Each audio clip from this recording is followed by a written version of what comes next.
Queridos irmãos, que a paz de Jesus possa encontrar acomodação dentro de nossos corações.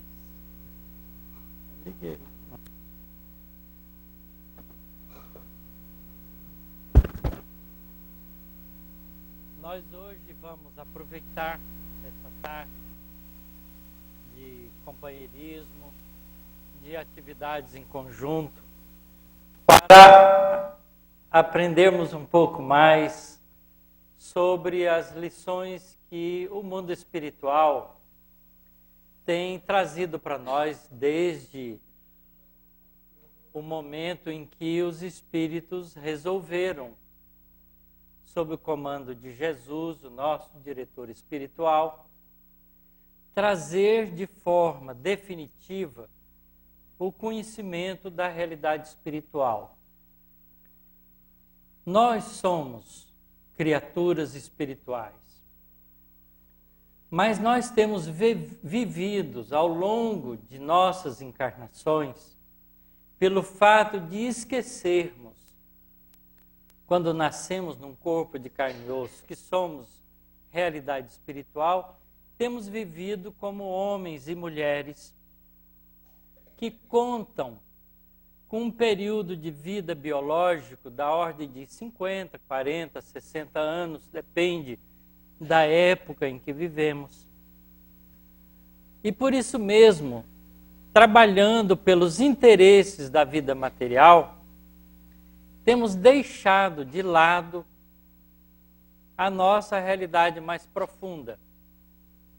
E se nós estamos aqui hoje, desde vivências muito antigas que nós vamos tocar no tema hoje, é porque Deus, na sua infinita sabedoria, ao criar, e continua criando, porque Deus não criou, Deus cria, é presente, Ele estabeleceu leis sábias que nos ajudam nesse processo de aprimoramento.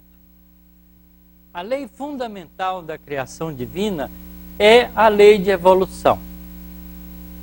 E é através dessa lei de evolução que nós vamos percorrendo a nossa trajetória e construindo a nossa história.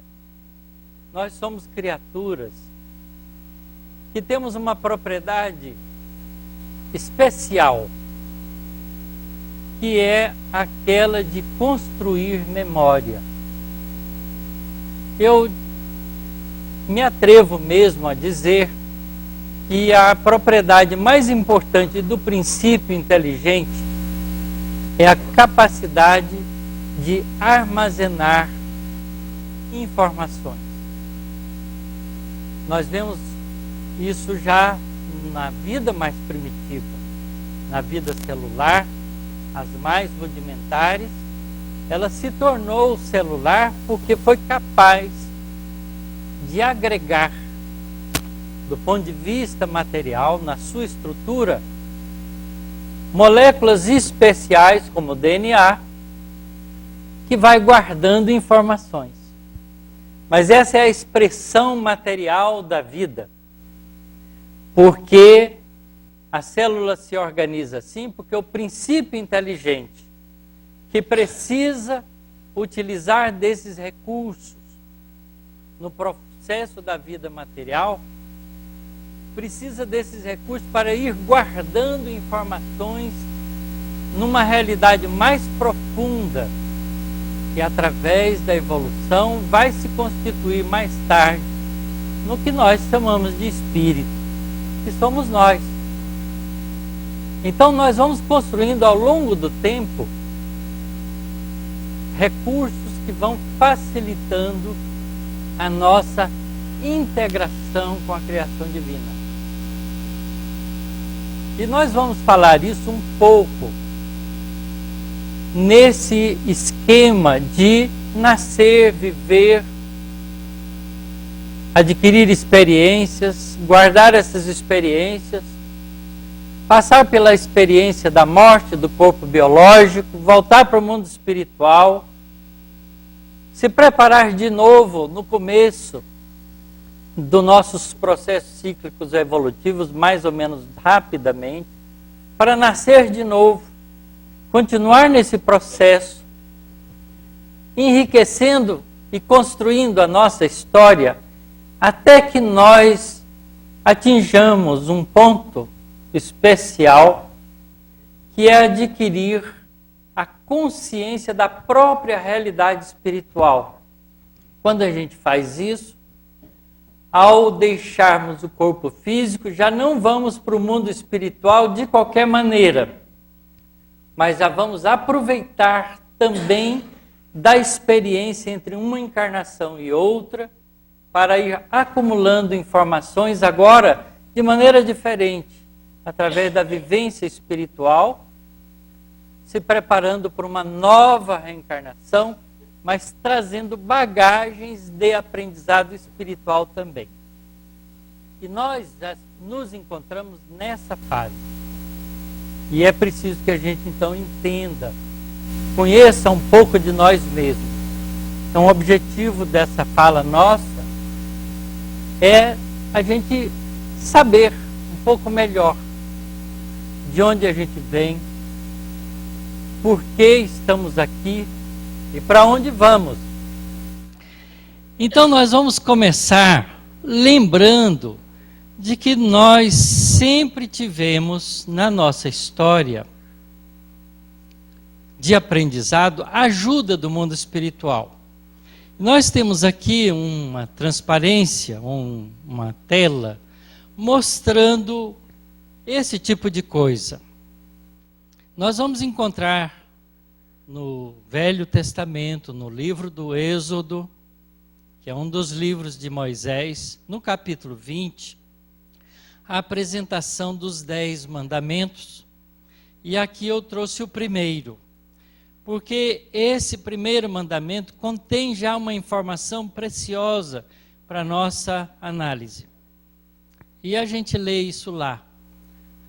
Eu sou o Senhor teu Deus, que te tirei da terra do Egito, da casa da servidão. Não terás outros deuses diante de mim. Não farás para ti imagem de escultura, nem semelhança alguma do que há em cima nos céus, nem embaixo na terra, nem nas águas debaixo da terra.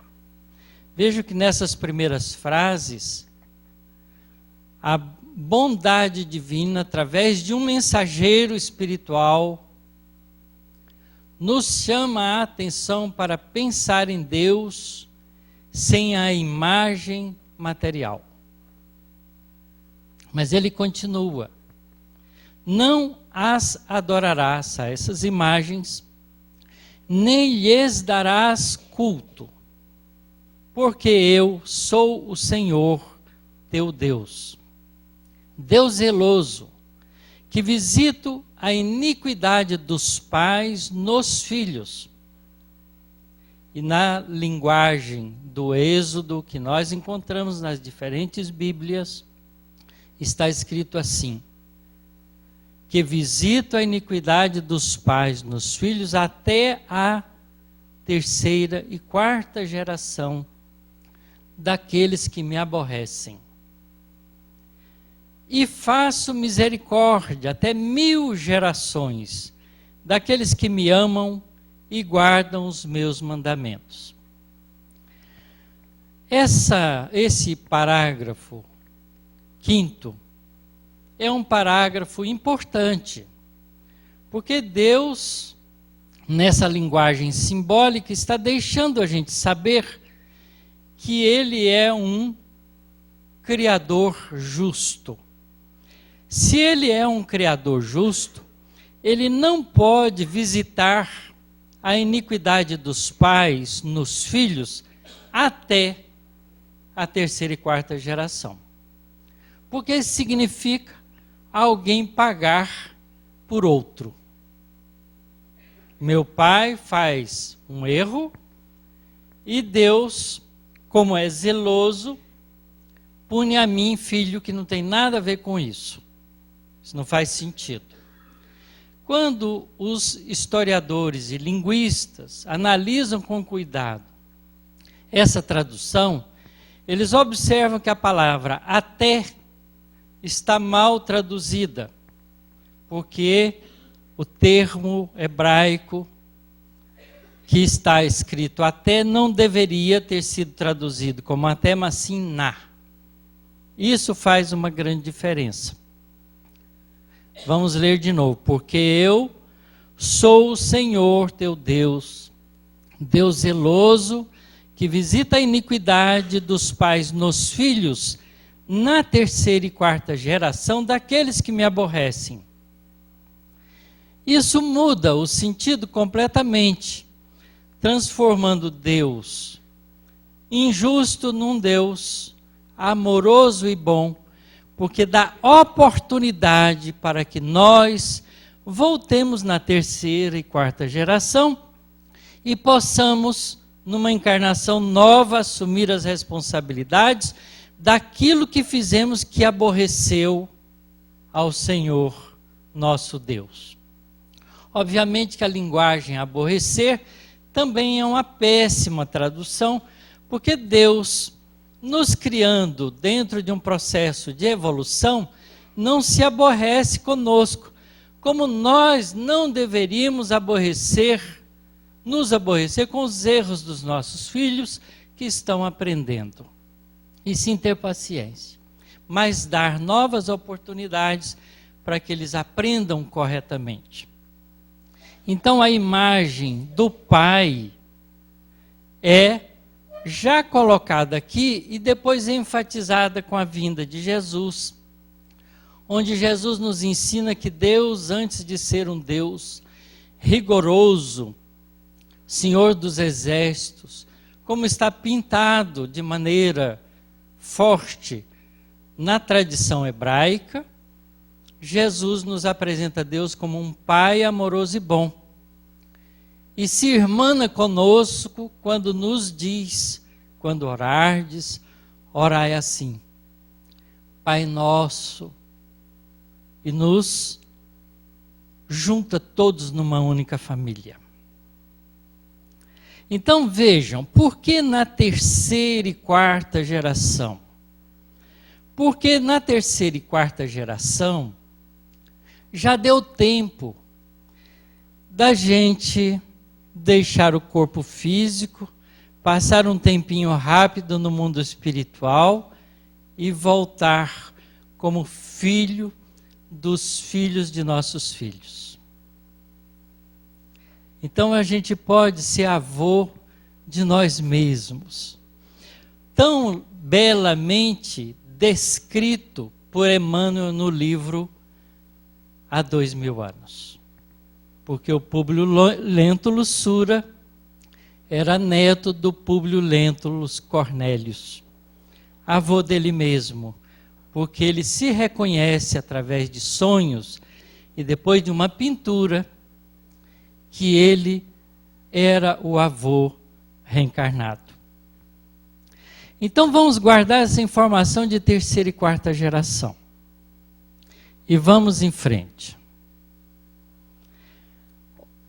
Odiernamente, com a doutrina espírita, nós vamos encontrar no livro Ceareiros de Volta, psicografado pelo médium Valdo Vieira, enquanto estava trabalhando junto com Chico Xavier em Uberaba.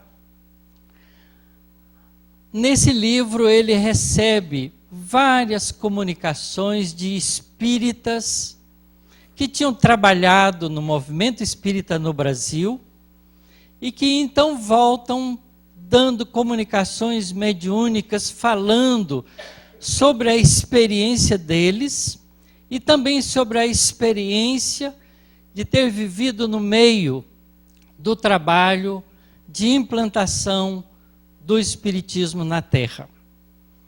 E ele, então, numa das lições, que ele intitula Espíritas pela Segunda Vez, o espírita no mundo espiritual, já desencarnado, Carlos Lomba, escreve uma mensagem chamada Espíritas pela Segunda Vez, onde num trecho dessa comunicação, ele escreve a seguinte frase: a Terra recepciona atualmente, 1976,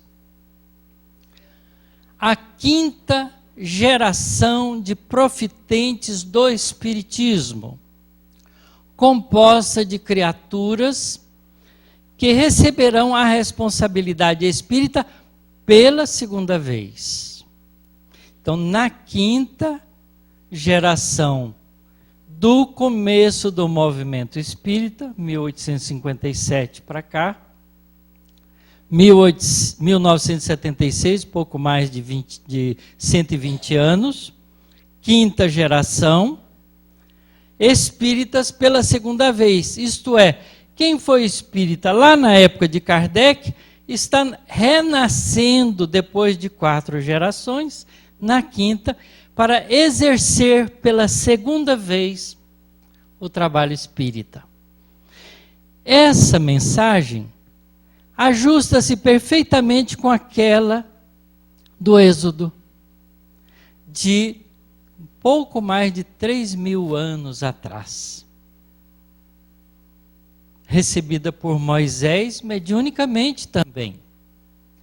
Então a gente vê que a realidade espiritual já faz parte do contexto da nossa vida na Terra desde muitos milênios. Mas, ouça quem tem ouvidos de ouvir, veja quem tem olhos de ver.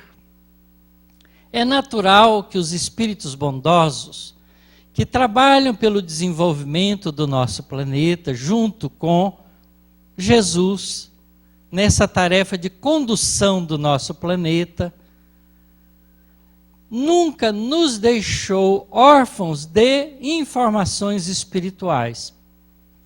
Mas informações só é aproveitada quando nós atentamos para elas. Às vezes a gente vai por uma estrada e tem uma placa dizendo obras a 2.000 metros. A gente não muda a velocidade, só quando chega em cima da obra. Mas a gente vai mais atento, porque alguma coisa na frente pode estar complicado. Então essas informações espirituais, ela tem esse valor. A atenção que a gente dá para elas depende do nosso amadurecimento, da nossa cautela, do nosso cuidado diante da vida. Então essa informação de que a cada 4 gerações a gente está de volta é muito interessante para que nós possamos pensar em nossas vidas. Então o que é geração? Aqui no fundo nós temos aí uma foto de 4 gerações. É a avó, a bisavó, a avó, a mãe e a neta. Essa é uma família baiana. Nós coletamos essa fotografia de uma família baiana. É difícil ver essa composição. Quase sempre é o avô, não é? O filho e o neto. Quando põe um bisavô, a gente então tem 4 gerações. E a gente vê que realmente a gente pode, não é? Esta aqui, por exemplo, ter sido uma irmã dessa bisavó. Que provavelmente ela durou mais do que os irmãos, que é muito comum acontecer. Então, quando a criança se desenvolve e atinge a idade da fase adulta inicial, que vai dos 20 aos 30 anos, ela já está física e emocionalmente madura para iniciar uma nova geração, uma nova família. Então a gente pode tomar o período médio de 25 anos como a distância temporal entre uma geração e outra. E aí 4 gerações vale mais ou menos 100 anos. E vale mais uma encarnação.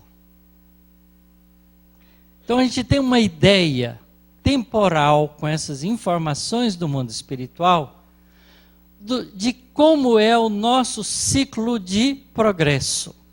Obviamente que isso é um número médio.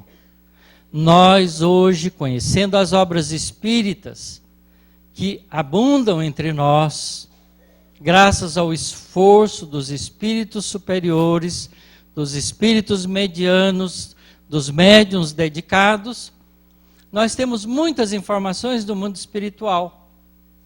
E a gente sabe que às vezes um espírito fica 500 anos, até 1000 anos sem reencarnar. Basta que ele se cristalize psíquica e emocionalmente num drama. Principalmente nos dramas. Porque quando o espírito é mais calmo, mais tranquilo, ele vai aproveitar da ajuda espiritual que lhe chega. Mas se ele está numa atitude de revolta, em situações de angústias emocionais, ele também se fecha em si mesmo e não ouve conselhos. Não se deixa visitar por aqueles que o amam. Fica bloqueado na sua angústia, no seu sofrimento. E por isso pode passar séculos isolado na sua dor. Quem trabalha em grupos de trabalhos com processos de desobsessão está acostumado com comunicações desse tipo. De espíritos que ficam séculos atrás de uma cobrança emocional grave para ele, e por isso mesmo não se dá o direito de continuar o processo de evolução cíclico natural. E aí paga o preço do atraso. Porque, obviamente, enquanto ele está assim, aqueles companheiros que não estão assim continuam progredindo e ele fica para trás. Então isso faz parte também do processo da vida, graças a uma das leis corolárias da lei de evolução, que nos dá o direito da escolha, que é a lei do livre-arbítrio. Obviamente que ao fazermos essa escolha, ela nos traz como responsabilidade o prejuízo que causamos a nós mesmos e, obviamente, a todos aqueles a quem a gente pode prejudicar com esse tipo de atitude. Então, a lei do livre-arbítrio não pode vir sozinha. Ela tem que ter algo controlando esse livre-arbítrio, porque ele não é totalmente livre ainda, porque somos aprendizes.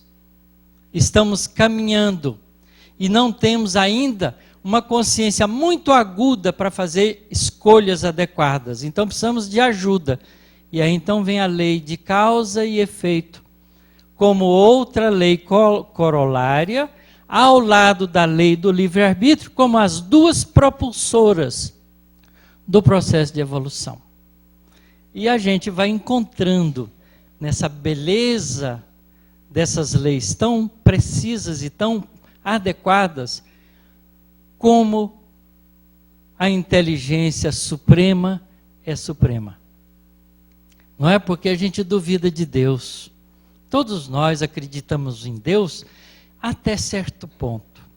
E fazemos de Deus quase que o nosso empregado. Não é? E aí devolvemos a Deus todos os problemas que a gente não quer resolver ou não quer enfrentar de frente. Quando a gente tem um filho que dá muito trabalho, a gente, principalmente nós os espíritos, fala, olha, afinal de contas, ele é filho de Deus, antes de ser meu filho. Então eu não dou conta dele. Deus, toma conta.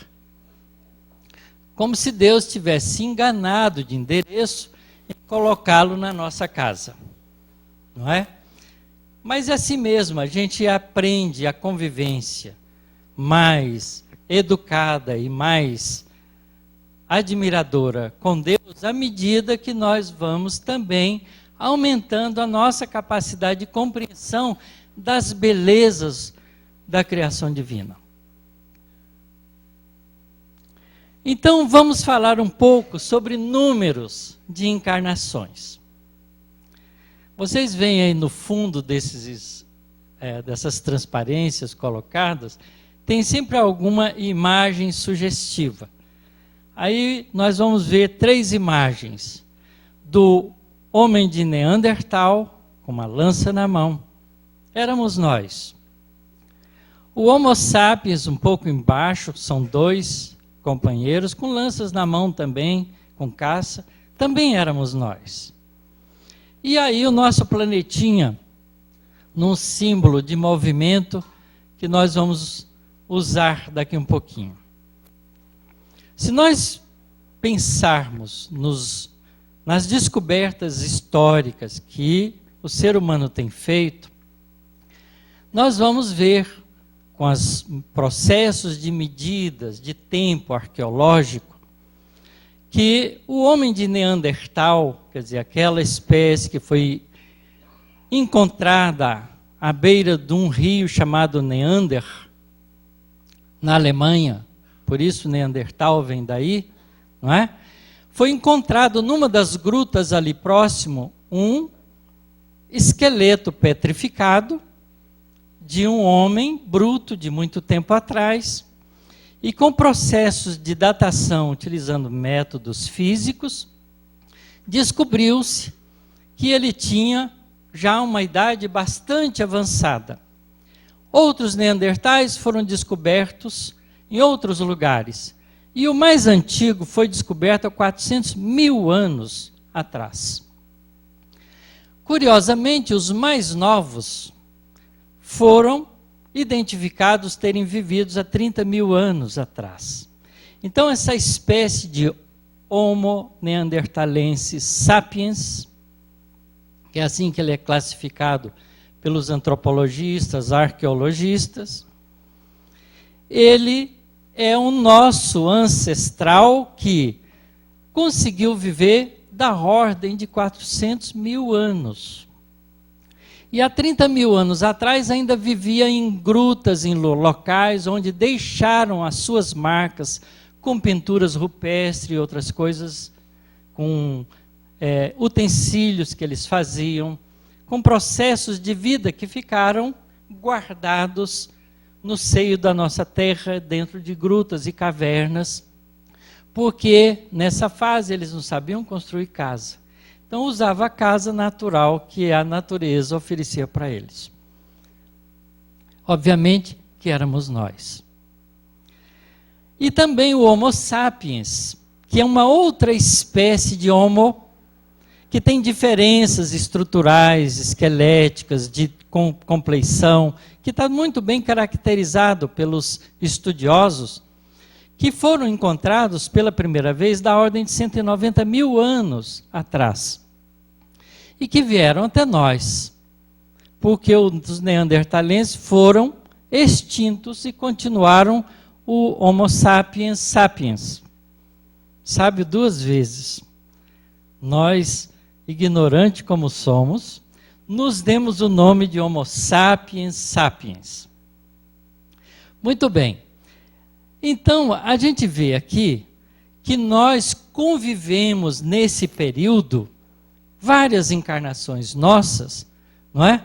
E muito provavelmente, o homem de Neandertal e o Homo sapiens já eram dotados da razão, porque eles duraram tempo suficiente para deixar história, não só arqueológica, mas histórias construídas por eles, através de enfeites, de instrumentos, de vida social, que eles já tinham alguma, porque eles viviam em grupos de 40, 50 pessoas, não é? Para se protegerem contra a agressividade da natureza em que eles viviam. E viviam atrás de alimento, de caça, de sobrevivência. A função instintiva era muito mais dominante. Mas já há 30 mil anos atrás, alguma arte já estava desenvolvida. Então tem pinturas, tem enfeites que eles faziam de barro endurecido, com furinho no meio, à guisa de fazer um colar ou um enfeite qualquer. Mostrando que há algo de interessante de cultivar o belo ou de cultivar a sua própria aparência já existia e tão bem herdado pelas mulheres de hoje. E dos homens também, não é? Porque isso agora é uma disputa acirrada. Então nós podemos fazer a seguinte pergunta. Cerca de 25 mil anos atrás, onde estávamos? Nós. E aí eu queria lembrar uma coisa para vocês. Por que eu estou perguntando em torno de 25 mil anos? Porque a Terra é um planeta que tem processos cíclicos naturais. O dia e a noite, né, o dia de 24 horas que se repete, é um ciclo natural, que é o ciclo do movimento de rotação da Terra em torno desse eixo azul que está pintado e tem uma setinha indicando o movimento da Terra de 24 horas. Graças a esse movimento de rotação, como a Terra gira também em torno do Sol e completa uma volta em 365 dias e 6 horas, que nós chamamos de ano terrestre, que é o tempo de rotação, né, da Terra, ou de translação da Terra em torno do Sol, a Terra é iluminada pelo Sol, e como ela roda, metade do tempo desse movimento, ela está iluminada pelo Sol. E a outra metade do tempo, ela é escura, porque está do outro lado da luz solar. Então a gente cria, nesse processo, a convenção do dia e da noite, como processo cíclico diurno. Então, esse é um movimento interessante. Mas como a Terra faz um movimento em torno do Sol, nesse período de 365 dias, ela também, porque o movimento da Terra não é um movimento circular, mas é elíptico, ela faz mudanças na sua velocidade para poder percorrer esse período de translação. E quando ela está um pouco mais perto do Sol, ela anda mais rápido. Quando está um pouco mais longe, anda mais lento. O movimento da Terra, portanto, não tem uma velocidade constante, ela é variável. Entre dois limites de velocidade mais rápida e velocidade mais lenta. Por isso mesmo, a gente pode dividir o movimento da Terra em 4 fases, que são as 4 estações. São processos cíclicos ligados ao ano.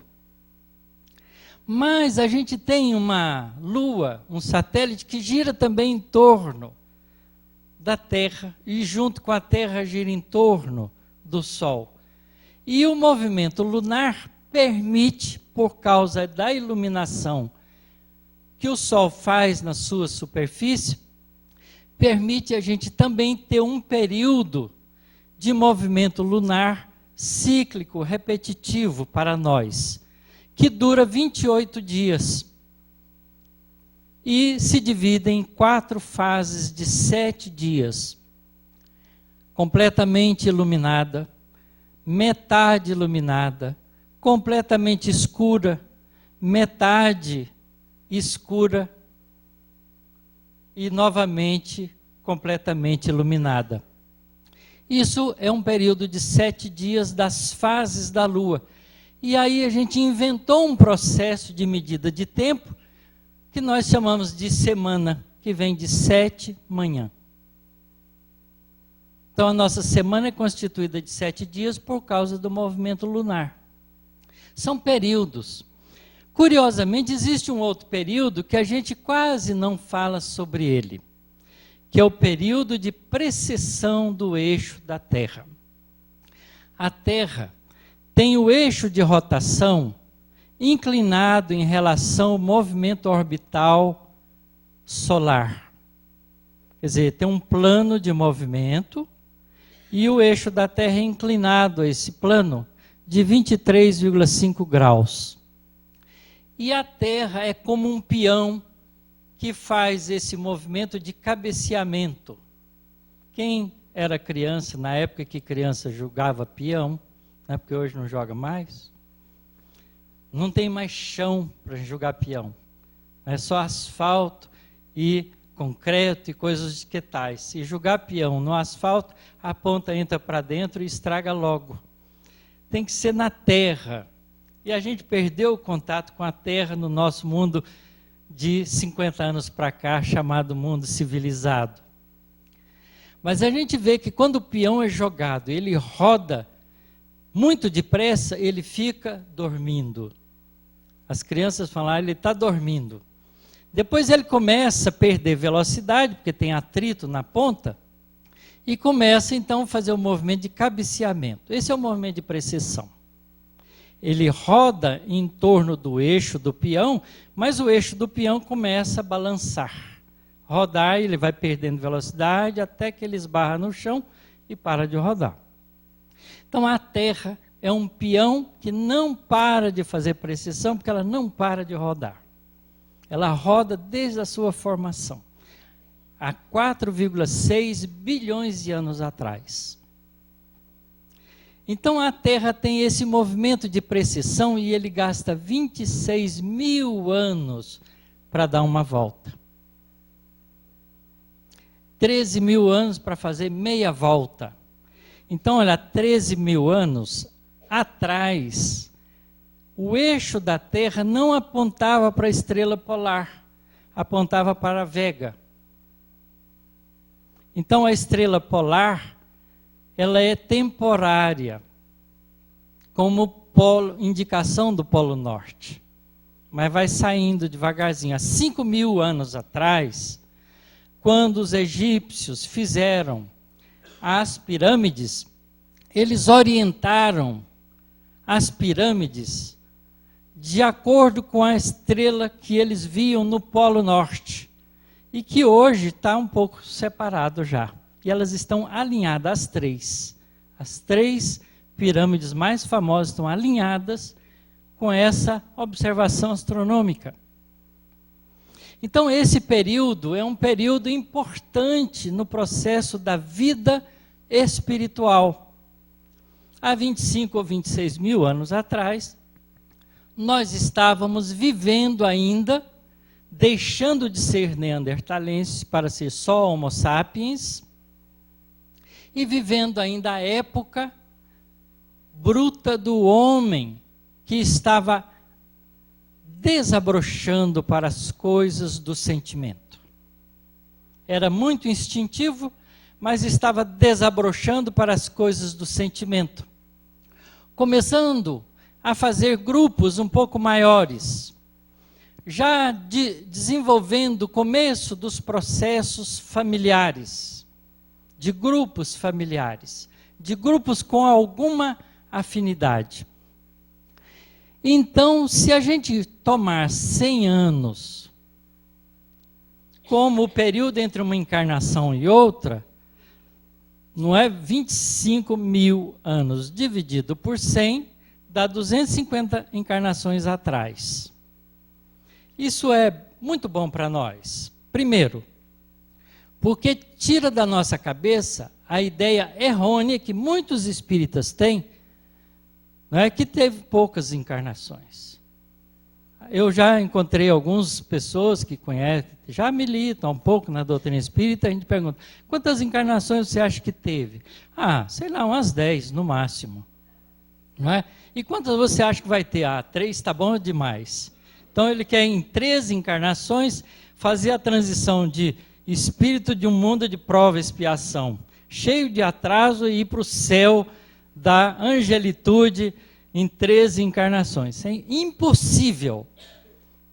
Então, 250 encarnações atrás, nós éramos os homens brutos começando a despertar os valores do sentimento, para uma realidade nova, que depois de 13 mil anos, meio ciclo do processo de precessão da Terra, nós começávamos a construir os primeiros agrupamentos que deram origem ao que nós chamamos hoje de civilização, cerca de 13 mil anos atrás. A nossa história começa 10 mil anos atrás, história documentada já com algumas coisas.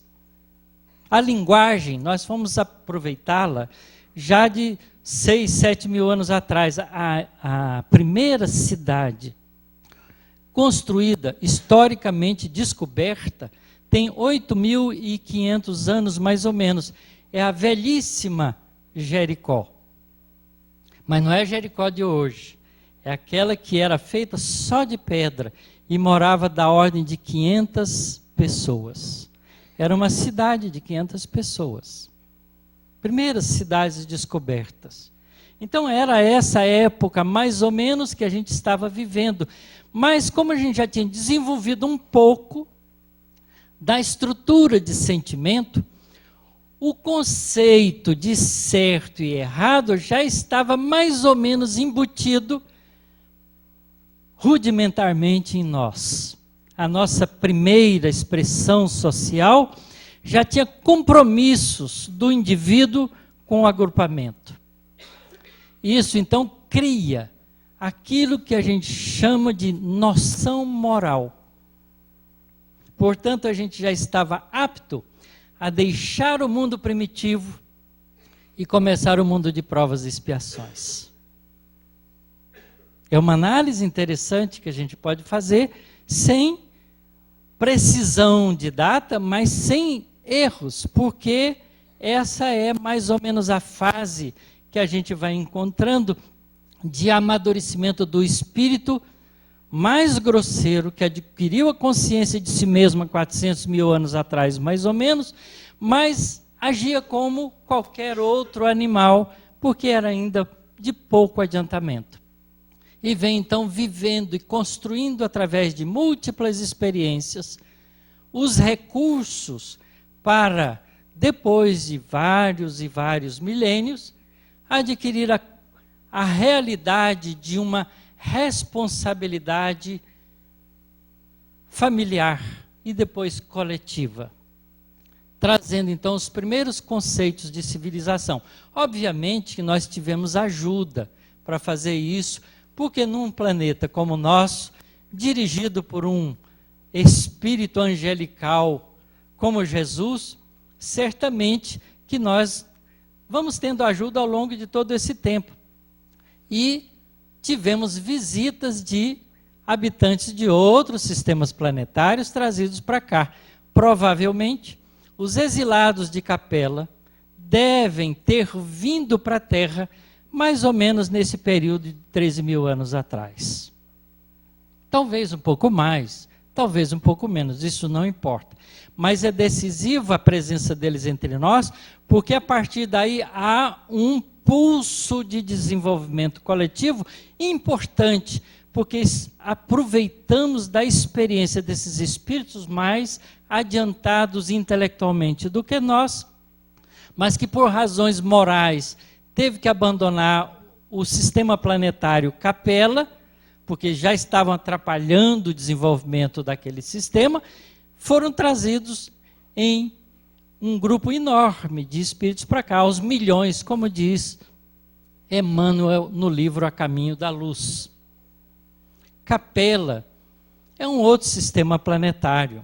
É uma estrela que está na constelação do Cocheiro, a 41 anos-luz de nós.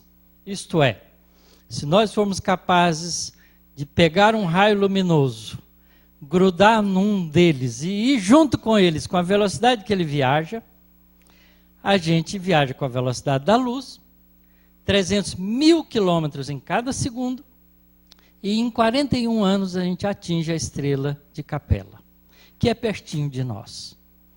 Porque a galáxia vizinha nossa, Andrômeda, está a 2 milhões de anos-luz de nós. E é a mais vizinha galáxia de nós. Imagine o tamanho desse universo, obra da inteligência suprema. Então é muito interessante que a gente também junte a essas informações o fato de que há uma solidariedade nas comunidades espirituais planetárias do universo como um todo. Que Deus não nos criou sozinhos. Que criou antes de nós outros, e depois de nós outros ainda, e continua criando. Há estrelas em formação, há sistemas planetários em formação. Então a vida, não é? A criação é exuberante no universo. Então nós podemos dizer que talvez de 26 mil anos atrás, ou cerca de 13, 15 mil anos atrás, representa o fim do mundo primitivo, ciclo da Terra, e começa o mundo de regeneração, o mundo de expiações e provas na Terra. Porque nós, os espíritos desenvolvidos na Terra, ganhamos a qualidade do sentimento de grupo. Com consciência de si próprio, mas ganhamos uma coisa nova, que é melhor viver em grupo que em separado. Então o que dói em você, dói em mim também. Então o que é bom para você, é bom para mim. O que é ruim para você, é ruim para mim. O conceito de bem e mal nasce daí.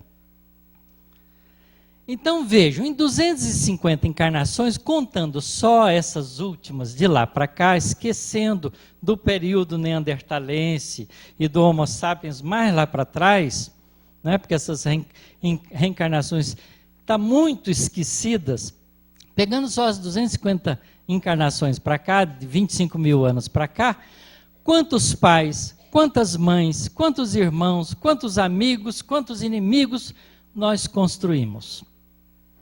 Pelo menos 250 pais, 250 mães. Não é? Porque aí é um por um, tudo bem. Mas quantos irmãos? Vários. Quantos colegas, companheiros, amigos, representantes no grupo que participavam com a gente? Muitos. Então nós viemos, através desses ciclos reencarnatórios, construindo nós numa teia reencarnatória importante.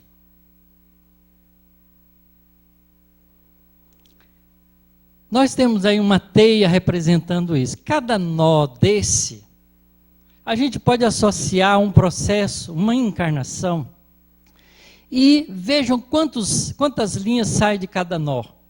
Essas linhas são os compromissos que nós geramos pelas nossas ações com outras pessoas que vão dar em outros nós. Que por sua vez vão dar em outros nós. Que por sua vez vão dar em outros nós, e a gente tem uma teia de relacionamento humano e relacionamento espiritual. Portanto, isso nos faz pensar que nós não estamos aqui hoje reunidos nessa sala, nesse salão, conversando a respeito disso, porque nós somos estranhos uns aos outros. Nada disso. Nossas teias estão entrelaçadas. Nós não somos estranhos uns aos outros. Nós somos espíritos desse mesmo grupamento espiritual que a cada encarnação cresce, aumenta, relaciona, cria compromissos. Imagine um homem, um califa, que foi dono de harém. Quantas mulheres ele tem na sua consciência de vida? Relacionamentos. Depois, às vezes, ele, numa encarnação, tem 7 filhas, 8 filhas, fica achando ruim. São elas que voltam para receber de novo, mas de uma forma diferente, o amor correto que deveria ter sido dado. Então, família não é uma coisa estranha. Quando um filho diz, não pedi para nascer, ele está falando uma heresia. E implorou de joelhos para nascer ali. Porque era ali o melhor lugar para ele. Isso significa que os nossos processos reencarnatórios, principalmente à medida que a gente vai tendo mais consciência da realidade espiritual, mais planejado previamente Ele é. E nós não estamos aqui sem esse planejamento. O que significa que todos os membros de nossa família, mesmo as extravagâncias fora do lar que a gente faz parte do conteúdo espiritual de nossas relações e somos responsáveis por isso. Não há como fugir. Uma pessoa não encanta com outra na rua de graça, mas porque já tem história construída. Esses nós da teia são a nossa história construída, nas inúmeras reencarnações que nós temos tido. Tem mais, tem muito mais do que isso. Quando a gente fala e lê lá no Evangelho segundo o Espiritismo sobre família corporal, família espiritual, a gente vê os espíritos dizendo sobre isso e falando que a família corporal só se solidifica como família espiritual se os espíritos desenvolvem afinidades. Porque eu posso ter como companheiro uma pessoa de trabalho durante um período, depois ele segue o caminho dele e o meu. Um dia, se a gente encontrar, a gente pode, inclusive, se lembrar, trabalhamos junto ali. Mas não foi desenvolvido grandes relacionamentos. Isso acontece também porque a nossa família está crescendo a cada encarnação que temos.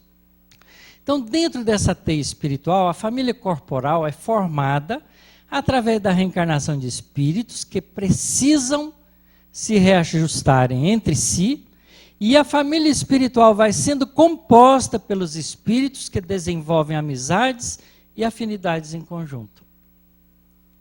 Então nós temos aquilo que construímos para nós. Não é culpa de Deus ter nos dado um filho complicado, ou uma mulher complicada, ou um marido complicado, ou uma sogra complicada, ou um sogro complicado, nada, ou um genro, ou um cunhado, e assim por diante. São todos membros da mesma família espiritual em reajuste. Porque o cunhado chato, complicado, briguento, que quer tudo, que quer roubar os direitos de... é aquele mesmo que a gente tomou dele na encarnação anterior. Tudo tem uma precisão maravilhosa na lei de causa e efeito. Porque esses planejamentos familiares obedecem dois princípios: a nossa liberdade de escolha e o compromisso criado com ela, com a liberdade de escolha. Portanto, a gente tem que corrigir os erros cometidos. Em uma família corporal, portanto, podem estar reunidos espíritos em reajustes e espíritos afins. E é por isso que é natural, né, essa história de dizer que o pai e a mãe gostam igualmente dos mesmos filhos é balela, isso é hipocrisia. A gente gosta diferente porque tem história diferente. Mas o importante é não fazer diferença por causa disso, porque nós agora temos uma consciência moral diferente. Então, aproveitarmos aquele que a gente tem menos afinidade, construir afinidade com eles para na próxima encarnação, ou daqui 2, ele vai ser tão querido quanto qualquer um dos outros. É esse a nossa visão. Quer dizer, a compreensão dessa nossa história espiritual faz a gente mudar de comportamento no dia a dia da nossa vida. Por isso é preciso conhecê-la. Nós não podemos deixar de aproveitar as belezas do conhecimento que nos são chegados através da ciência, através do desenvolvimento humano, através da doutrina espírita, não é? Através das revelações espirituais, para que a gente possa juntar isso como o recurso do processo de aceleração do nosso desenvolvimento espiritual. Porque é para isso que a gente tem esses recursos. A bondade divina não nos adianta essa informação, senão para nos aliviar de sofrimentos desnecessários. Mas aí é preciso coragem para ler, estudar, pensar, meditar E não pensar que esses conhecimentos é para minha sogra que devia estar lá e ouvindo o Otacílio falar, para o meu filho que devia aproveitar a lição, e a gente não se perguntar, e para mim, o que adiantou? Porque nós não vamos mudar a nossa sogra, não vamos mudar o nosso filho, não vamos mudar ninguém senão a nós próprios. E se nós nos mudarmos, no máximo que conseguimos é ser um bom exemplo. Porque se alguém pudesse mudar alguém, Jesus já teria feito nós todos maravilhosos. Não é porque Ele nos ama. E ninguém ama mais do que Jesus na nossa compreensão terrestre, planetária. Jesus é o Espírito mais amoroso e mais evoluído que já passou pela Terra como visitante dirigente. Porque ele não evoluiu no nosso planeta. Ele não faz parte da nossa história espiritual, senão como nosso condutor. Eu sou o caminho, a verdade, a vida. Ninguém vai ao Pai senão por mim. Porque do Pai, Jesus diz, recebi a tarefa de conduzir esse planeta. É muito simples a gente entender isso também, quando a gente tem essa visão cósmica da realidade espiritual. Nós não somos homens e mulheres, nós somos espíritos, cidadãos do universo. Mas a gente pode ampliar essa teia, porque ela é mais ampla. Quem é que foi aí ajudante do Napoleão Bonaparte ou de Alexandre o Grande? Quem lembra? Ainda bem que nós não nos lembramos. Mas fomos guerreiros, não é? Das conquistas dos povos bárbaros, do Império Romano. Nós temos toda essa história na nossa interioridade. É muito comum a gente ir numa cidade dessas antigas e ficar em alguns sítios profundamente emocionados sem saber por quê. É porque a gente tem dois tipos de memória. Tem mais, mas pelo menos esses dois a gente pode lembrar aqui. A memória intelectiva, que é aquela que a gente lembra e conta de novo, e a memória emocional, que a gente sente de novo, mas não sabe por quê. Porque não lembra os fatos que construíram aquele sentimento que já está dentro de nós e que o déjà vu, ou ver de novo, faz brotar na gente outra vez, sair para fora, vir à tona e fazer a gente chorar de emoção, ou não aguentar ficar no lugar porque aquilo nos cria arrepios que a gente não sabe explicar por quê. É a nossa história que está dentro, escondida dentro de nós. Então, se pensarmos assim, nesse número de relacionamentos diversos que a gente teve ao longo dessas últimas 250 encarnações, porque as outras já estão prescritas, né? A gente vai ver que a gente também fez composição de diferentes comunidades e grupos étnicos que constituem os povos e nações. Então tem algum povo que a gente não gosta muito, né? Todos nós temos povo que a gente não gosta muito, às vezes sem visitar, mas não tolero esse tipo de gente. Né? A gente fala isso com a gente mesmo. Por quê? Porque foi inimigos, guerreiros antes, em outras existências. Tem mágoas marcadas, não resolvidas, porque nós não somos de perdoar ainda, que ainda mexe com o nosso interior, nos deixa em dissabores. Por isso, nós também não nascemos no lugar errado. Às vezes a gente fala assim, não sei porque que eu vim parar nessa cidade. Nunca pensei em vir para cá e a vida me amarrou aqui. Não gosto desse lugar, mas sou obrigado a viver aqui. Porque tem histórias espirituais de compromisso naquele lugar. Então, o que regula a formação dos agrupamentos é também a lei de amor e a lei de causa e efeito. A lei de amor que une os que já estão afins. E a lei de causa e efeito que junta aqueles que têm compromissos juntos. Somos nós, é a nossa história. Não há como fugir disso, é a nossa realidade. Não cai uma folha de uma árvore sem que Deus saiba. Essa é a frase de Jesus. Tem ele uma frase complementar dessa: até o cabelo de vossas cabeças estão contados. Quer dizer, deu menos trabalho meu, né? Tem gente que dá mais trabalho, mais cabeludo. Mas é assim mesmo, porque a justiça divina não pode cometer injustiças de qualquer espécie. De qualquer espécie. Porque Deus é amor. Ninguém vai sofrer porque não merece aquilo.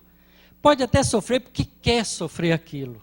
Isso é uma decisão de livre-arbítrio. Às vezes um espírito melhor, que já está bem no mundo espiritual, mas tem alguns que deixou para trás, vem, nasce entre nós, como um sacrifício, sofre a vida difícil da terra, para poder erguer um pouco mais aqueles companheiros que ficaram para trás. Leiam Renúncia. E a gente vê uma história linda desse tipo.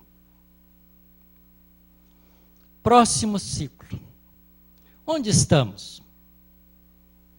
Nós estamos no fim do mundo de provas e expiações? Tudo indica que sim. Todas as informações vindas de diferentes lugares atestam isso. Os espíritos, dentro da doutrina espírita, têm insistido amplamente com a época em que nós estamos vivendo, dizendo claramente isso.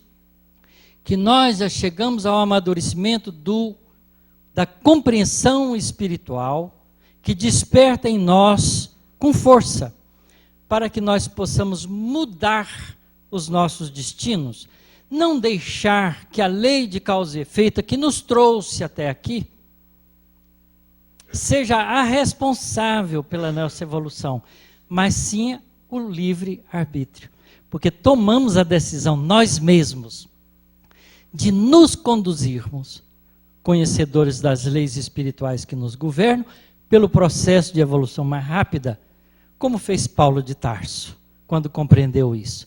Como fez Maria de Magdala, quando compreendeu isso de Jesus. Quando Zaqueu compreendeu isso de Jesus. Quando qualquer um de nós compreende isso. Passamos a ser os responsáveis pela nossa evolução.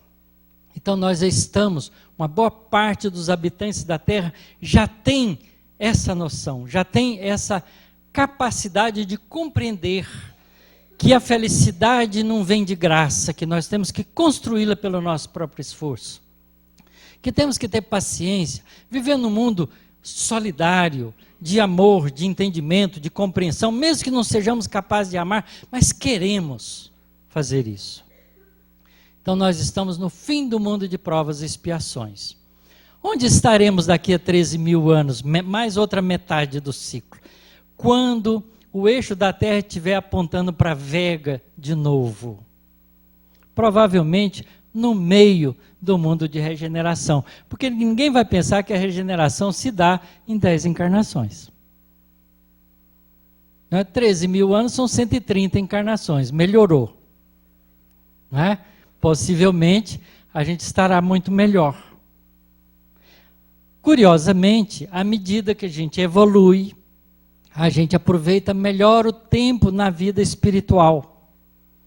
Muitos, talvez não muitos, mas alguns de nós, ou poucos de nós, e quanto mais melhor, já aproveita a hora de dormir. Se a gente perguntasse o que nós fazemos quando estamos dormindo o nosso corpo, porque só o corpo é que dorme. A cabeça da gente não para. O sentimento também não, o pensamento continua fluindo. E se a gente ganha liberdade do corpo, para onde a gente vai? O que a gente procura durante as 7, 8 horas de sono que a gente tem todos os dias? Analise os sonhos. E vai ver de onde veio. Das farras, né? Dos desacertos, das brigas, dos desentendimentos. Sonho é confuso, mas é uma indicação. Tem gente que acorda todo dia de mau humor. O que faz no mundo espiritual para voltar para o corpo de mau humor? Não é? É preciso a gente analisar a gente. Acordar sorrindo, alegre, com vontade de fazer coisa boa, é sinal claro de que a gente veio de uma experiência positiva espiritual enquanto estava dormindo, mesmo que não lembre do sonho. Então isso é um método de aproveitar 1/3 da nossa vida de encarnada que nós passamos no mundo espiritual. Porque a gente dorme 8 horas por dia, quem viveu 60 anos já dormiu 20. Não é? Eu já dormi 22 anos. O que eu fiz nesses 22 anos? Podia ter crescido espiritualmente bastante. Será que aproveitei ou não? Será que temos aproveitado? Quando a gente voltar para o mundo espiritual, porque o nosso corpo vai morrer, a gente vai para onde a gente construiu e constrói no cotidiano da nossa vida. Porque a região espiritual é construída pelas nossas estruturas de pensamento e sentimento. Se a gente vive brigando, se desentendendo com as pessoas, brigando pelas coisas terrenas, vai parar no umbral, não tem dúvida nenhuma, porque lá que é lugar de gente que faz isso. Porque a gente reúne com os grupos espirituais de afinidade conosco. Mas se a gente está trabalhando no bem, fazendo um esforço para ser melhor, tendo paciência, engolindo seco quando as coisas estão difíceis, mas não perdendo a coragem de lutar, a gente vai ser amplamente aproveitado no mundo espiritual, porque precisa de trabalhadores do lado de lá também. Então é uma escolha nossa. Então nós podemos desde já, estar construindo esse mundo de regeneração. Como então devemos viver, nós que já temos esse entendimento espírita? Então aqui eu deixo para vocês uma convocação que os espíritos nos fazem. Convocamos todos para juntos trabalharmos para os 2 aspectos de nossa jornada como encarnados. Melhorarmos a nós mesmos com base na compreensão profunda da doutrina espírita e do Evangelho de Jesus. E divulgarmos esses conhecimentos a todos os nossos irmãos da Terra. Porque essas 2 coisas a gente pode fazer. Todos nós. Como a gente pode divulgar? Com o nosso comportamento, com o nosso exemplo e com a nossa palavra. Com o nosso sentimento. Não é? Sendo capaz de orar pelo mundo. A gente tem que aprender a estender o conceito dessa teia das reencarnações para o mundo inteiro. Nós somos espíritos da Terra. Pouco mais de 20 bilhões de espíritos que vivemos na Terra, constituindo a família espiritual da Terra. E nós podemos fazer algo pela Terra, fazendo algo por nós mesmos. Quando a gente cuida da nossa cidade, é essa cidade mesmo quem vai daqui 3, 4 gerações nascer de novo nela. Porque a nossa história está marcada ali. Então quem destrói a própria cidade vai ter que voltar para reconstruí-la. Então é melhor não destruir. Não é porque da próxima vez a gente vem para plantar um outro jardim. Como esse jardim de fundo, que nos convida a fazer isso, transformar a terra num jardim de almas que trabalham pelo bem comum. Vencendo em nós o nosso egoísmo, a nossa vaidade, o nosso orgulho, que ainda nos faz sofrer, que cria dificuldades para nós em nossas vidas. Aprender a ser solidário. Comece em casa. Comece em casa. Homens, não larga sapato em qualquer lugar, roupa em qualquer lugar. Joga, vai tomar banho, tira a roupa, joga no chão do banheiro, coitada da empregada ou da dona da casa que tem que limpar. Vamos ser colaboradores. Ao mesmo tempo, as mulheres têm que fazer a mesma coisa. Se nós trabalharmos juntos, fica tudo muito mais fácil, porque o trabalho dividido fica mais leve. Então nós podemos fazer isso nas pequenas coisas, dentro do nosso lar, no nosso trabalho, na cidade em que a gente vive. E enfim, se a gente for corajoso, não é? No país em que vivemos, obedecendo às regras do país, fazendo esforço para que elas melhorem, dando boas sugestões, dando bons exemplos, sendo cidadãos respeitáveis, não parando na porta da garagem dos outros, por exemplo, não jogando papel pela janela, toco de cigarro, fumaça, cinza. O diabo a quatro, a gente faz isso no dia a dia da vida, como se a nossa cidade fosse o nosso lixo. Sabe quanto de lixo cada um de nós, produz em média por dia? 1 quilo por dia. Se a Araraquara tem 200 mil habitantes, imagino que é por aí, são 200 mil quilos de lixo por dia. Na terra inteira, são 6,7 bilhões de quilos de lixo por dia. A gente pode dar um jeito de minorar isso, se a gente viver inteligentemente. Isso faz parte da construção do novo mundo. Sejamos capazes de ser habitantes de um mundo de regeneração. Que assim seja.